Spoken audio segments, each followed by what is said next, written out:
Hello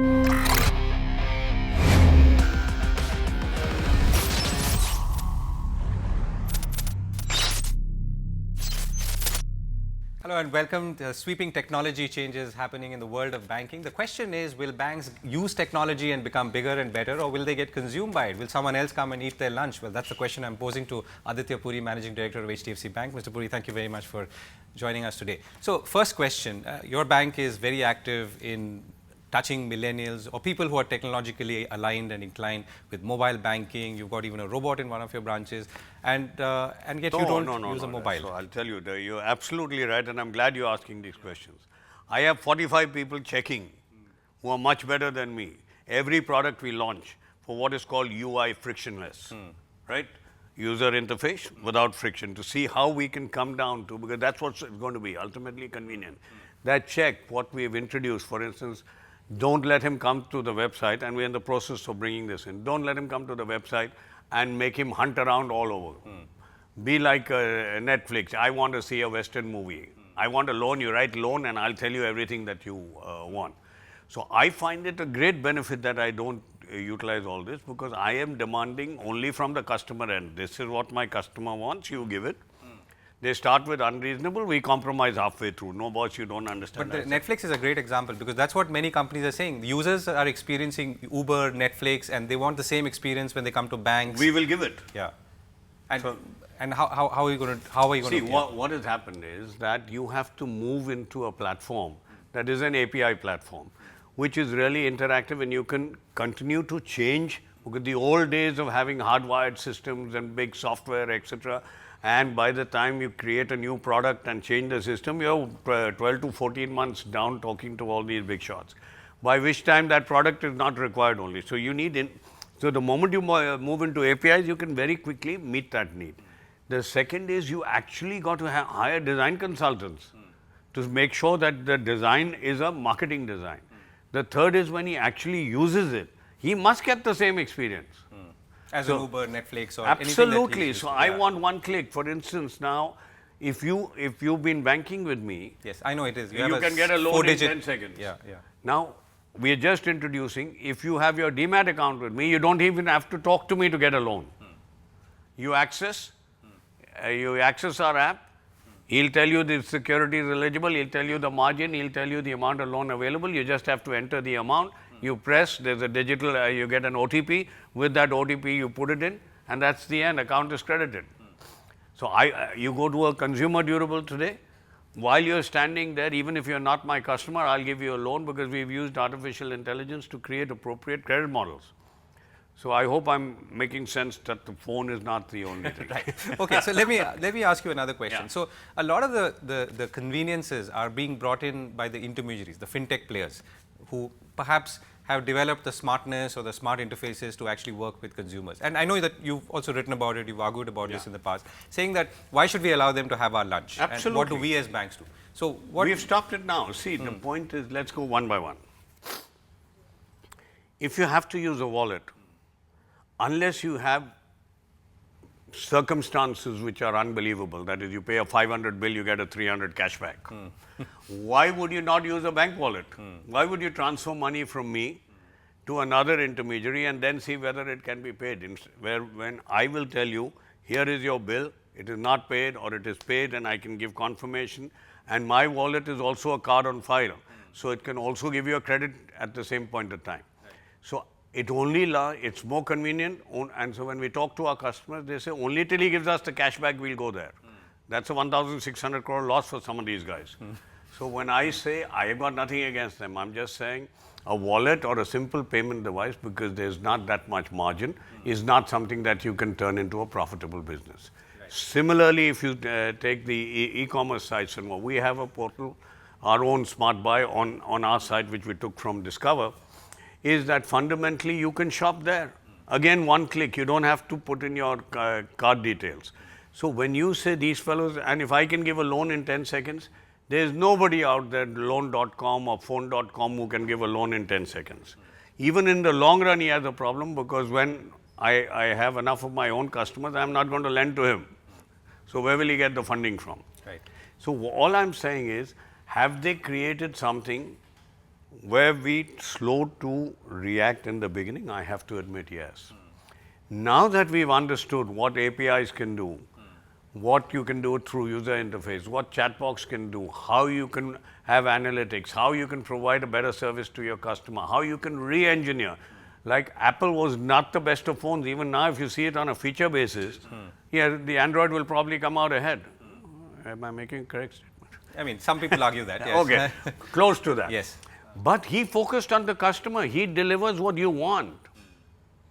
That's the key. It's not, technology is not the key. Right. The key for the success of Amazon, Netflix, Google, Facebook is they delivered what the customer wants. Right. But would the fintech companies have obviously outspent you in marketing. I mean, is that something, and is that something that you see as a threat in the medium to long term? No, not at all. Let me ask you, counter question. Do you think they have a better brand than us or more brand recognition? In shorter time periods, yes. I mean, related to what product? Brand means? Yeah, different products, yes. So what I'm saying is... the trust is with you, but convenience may be somewhere else. No, but now if I have convenience as well? Yeah. No, I'm saying, so that's the So the what challenge, he's had, there are two parts to it. He's had to spend, he will have to spend on brand building and he'll have to spend on consumer acquisition. And then he has to have a viable model. To acquire my level of customers who are actually dealing and the customers that will make money and not just the recharge customer will cost you billions of dollars. On top of that, then you add the fact that I give him a broad spectrum whereby you think of anything. You want a loan, you want to transfer money, mutual fund, insurance, you want to pay your electricity bill, house tax, you want a virtual relationship manager, you want to buy shares. You come to me. Huh? Why would you, in a digital world, when people don't want to move out of a particular interaction, I'm actually seeing that you don't have to move out of my mobile banking side at all. I'll offer you all within that. Why would you want to come, take a loan from me, then go and pay through another fellow when you can do the same thing with me, or buy insurance, or go out and, whereas I am registered both as PayZapp and as a credit card user, and we are the largest in terms of payment gateway, why would you want to move out of my interaction? Read the latest Harvard Business Review. Actually, it covers a lot of what you're asking me, where if an existing dominant player can provide the same service, then people return to trust. And that's what happened with, in US with Tide and Surf. Tide was faster to react and they hit the market share. We're faster to react, and today I can say with confidence there is no fintech fellow out there that can offer any service other than Cashback faster or better than we can. So how are you doing this internally? I mean, are you? You've not acquired anything. So are you building these capabilities within? Are you bringing them from outside? See, most of the you talked about artificial intelligence. Yeah. See, most of this, if I try and bring it within, I think it will be. I would have missed wood for the trees. So whether PayZapp, which is my wallet, it's not mine. I brand it, but everything else is done by a fintech company, or Chiller, which is our P2P. I don't do it. Or the chat box that we are doing to have conversational, I haven't done it. And what I want is, I want to launch to the customer that I'm the face. You open it, you think HDFC Bank. I'll be damned if I'm going to become an expert on everything, because I can't, and it'll take too long. So we are looking, and that's why I'm moving to an API infrastructure where we will white label and present to our customer everything that he wants. Most fintech companies want to do it the other way. I mean, the ones I've seen at least, the bank at the back is actually hidden, whereas their product or services, that brand is really in the front. Because they don't have a bank. None of the big banks at least. Yeah. So that's it. So when they start and how they move, so it's natural for them wanting to do it that way. But the difference is that then you're promoting one product. I'm promoting convenience. You want anything. Like when I said you can design your own loan against shares. You have a demat saving with me. Now you want to go out and get it. Why would you do that? One click. Yeah. Right. So my main thing is when I say frictionless user interface, I'm talking about one, maximum 2 clicks. No moving out of an interaction, even if you want to move from one product to the other product, and no buffering. You need to get quick response and the best price. Right. Okay. So let me ask you the mandatory demonetization question. So, more than 2 months have passed, and I mean, after it's sort of settled down, what are the 3 or 4 takeaways in terms of how it's helped the system as a whole, if it has, in your mind, and you as a bank? See, I think it has helped both the system us as a bank and individuals. So let me start one. A lot of money that was lying idle and consequently was not going into creating investment for the country. Savings were not moving into productive purposes, were under the mattress, has come into the banking system. This has resulted in a downward pressure in the interest rates, reflected in probably the largest drop in interest rates and a further declining environment depending upon how much of that money remains in the system. Second is that I do believe that the tax net, the number of people paying tax in this country will double over a 6 to 8 month period, which is also money available for development. But that's a very optimistic assessment. But I'm optimistic, yeah, double nahi hoega, to 50% ho jayega. Either way, I hope it's double. Yeah. So that's the second part. The third is the transparency that it introduces. Now, if the government says all receipts and payments, and if they could back it up also, that all applications have to be digital. I have an audit trail and I have a payment trail, all of which can be audited for both rent seeking or not providing the regular service. So there is tremendous openness. The fourth is it allows me to go into the interiors of the country by being able to offer products. Now, for instance, I now want to do loans which are 10,000, 12,000. Why can I do it? I can do it because of UPI. I can do it because everyone has a mobile. We brought UPI. In fact, we asked for it and it was done, that UPI should be available on a feature phone. I can completely change my business model. So I think this is a lot. And then finally, cash is a very expensive commodity to handle for the Reserve Bank, the country, because all notes need to be replaced. The small and medium enterprise or the kirana wala. For everybody, for everybody, Govind. You see, the fellow has to print it. He's got a life of 1.5 years. You've got to reprint. That's a humongous cost. Then they have to store it. I have to store it. The kirana wala have to store it. You have to store it. Then it has to be moved around. Then there are security risks. And it creates corruption in itself. So the amount of people that have moved to digital, and I can give you any number of examples if you want, where the least likely have actually embraced it with both hands.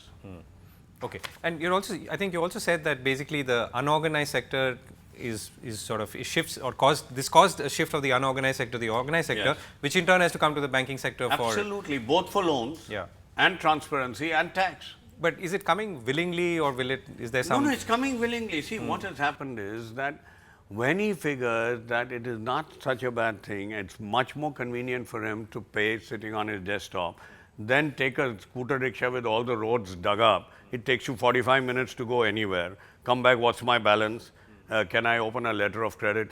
Can I transfer money? Has he received it? He can sit there and you tell him, and when our little guys and girls are going out and talking to the people, they're calling them Jadoo ki Kudi and stuff like that. So I think it's phenomenal going forward.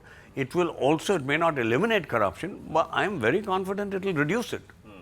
Okay, so last sort of set of questions. What's your outlook if you were to look ahead? You've talked about the whole technology piece and HDFC Bank. It's clearly becoming more and more ubiquitous. You seem to be driving it strategically. You're working with partners. You're integrating them. You're white labeling. So the consumer sees one integrated product, and there's far more integration between services and verticals within the bank. So what's the outlook, and how is all this going to build further?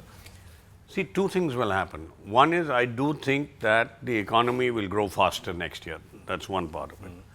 Two is, if you handle it right, then the bank that is able to create the trust and your habit is going to be the concentration account. You'll have to keep balances. If you're going to pay your credit card bill through me, you're going to pay your petrol through me. And by the way, you can get the best hotel accommodation, cheapest from us. Okay. Yeah, you want to travel, you want to do all of that. I want to become his concentration account as far as the sophisticated people in urban India are concerned. Literally, I say, think money, think HDFC Bank, and there's nothing we can't do for you at the best price and with an access device suitable to you and with the trust that we have. Okay. So then you go further, that the markets in semi-urban and rural India are opening up phenomenally, and a lot of the people who previously would borrow from money lenders will now come into organized finance, which will make them more competitive, which gives me a larger canvas to deal in. Also, I'm very convinced that the recovery after the demonetization has been much quicker than most people Yes. expected. And then a lot of people are seeing a gain. Then if the government comes on to everything, payment, receipt and payment coming through again, that again leads to a lot of transparency and efficiency. And if the G2C is bigger than C2C actually. it should be, it has to be. Or C2G, yeah. He has to mandate it, no? Yeah. Once that is done, I do believe that the incremental tax as well as the tax penalties hopefully can reduce the disparities of wealth in this country and bring more affluence to semi-urban and rural India, which can create employment, whether it's the warehouses, whether it's tourism, whether it's food processing, whether it's logistics. So I, for one, am quite positive, and I do believe that this linked with the desire that most people, and I hope most people turn positive, that India does have a bright future in the world configuration, leaves me very optimistic here. Okay. So, last question. So, we've talked about HDFC in the domestic context, and you're obviously largely a domestic bank. But if you were to look at some of the forces that are playing out worldwide, the Trump factor, the Brexit factor, maybe the Philippines factor, how do you see all of this affecting or not affecting, and particularly maybe companies you lend to, businesses you work with? See, you know, you can look at it positively, you can look at it. We were actually out of all the trade pacts that were done by the rest of the world. So, I'm very happy they're broken. That's number one. You look at it geopolitically, I don't think US and China are going to get together or get along. Nor will China, if it keeps dominating, have difficulty. So, if we can actually introduce ease of doing business and bring efficiency through infrastructure, we have a tremendous capability of exporting and dealing on a bilateral basis. And even Trump needs some friends. And we didn't have that much exports going out, but we are in a position to do that. There will be the collateral benefit, this visa, this, that. Then you develop in India, no? You start moving into, everybody I heard Nasscom saying, oh, our traditional business is going down. Then move very quickly and get into the digital arena, and you should be the best.